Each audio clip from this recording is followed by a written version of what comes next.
Tovino Thomas. ఈ వ్యక్తి పేరు తెలియని తెలుగు వాళ్ళు ఉండరు. ఇతను డైరెక్ట్ తెలుగు సినిమా ఇప్పటివరకు చేయలేదు. డబ్బింగ్ సినిమాలతోనే ప్రేక్షకులకు దగ్గరైన మలయాళ హీరో. తెలుగు హీరోలతో సమానంగా ఇతనికి అభిమానులు ఉంటారు.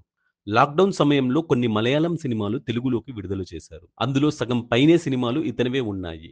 దాంతో ఇతను తెలుగు వాళ్ళకు చాలా దగ్గరయ్యారు.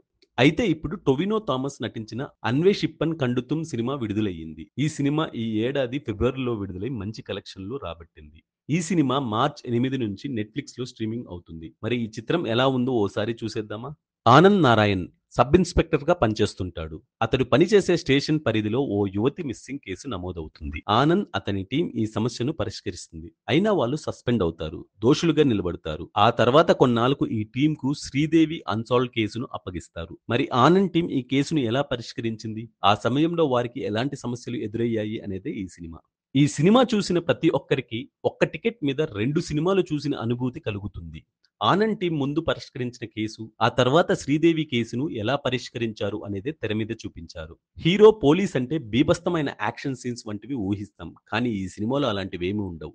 నార్మల్ పోలీసులు ఎలా ఇన్వెస్టిగేషన్ చేస్తారో అదే పద్ధతిలో చూపించారు. ప్రేక్షకుల ఊహకు అందని కొన్ని ట్విస్టులు సినిమాను నిలబెట్టాయనే చెప్పొచ్చు. 2 కేసులను సాల్వ్ చేసిన విధానం, ఆఖర్లో దర్శకుడు రివీల్ చేసిన ట్విస్ట్ సినిమాకు హైలైట్. కానీ కొన్ని ట్విస్టులు, సీన్స్ మాత్రం చాలా బాగా రాసుకున్నారు. పర్ఫార్మెన్స్ విషయానికొస్తే ఆనంద్ పాత్రలో టొవినో థామస్ చాలా బాగా నటించారు. సినిమా అంతా కూడా 90ల నేపథ్యంలో జరుగుతుంది. మిగిలిన నటీనటులు అందరూ కూడా బాగానే చేశారు. క్రైమ్ థ్రిల్లర్ సినిమాలు ఎక్కువగానే వస్తాయి. కానీ రియలిస్టిక్‌గా చూపించే క్రైమ్ థ్రిల్లర్ సినిమాలు మాత్రం చాలా తక్కువగా వస్తాయి. ఈ సినిమా మాత్రం ఇటీవల కాలంలో వచ్చిన ఒక బెస్ట్ క్రైమ్ ఇన్వెస్టిగేషన్ సినిమాగా నిలుస్తుంది.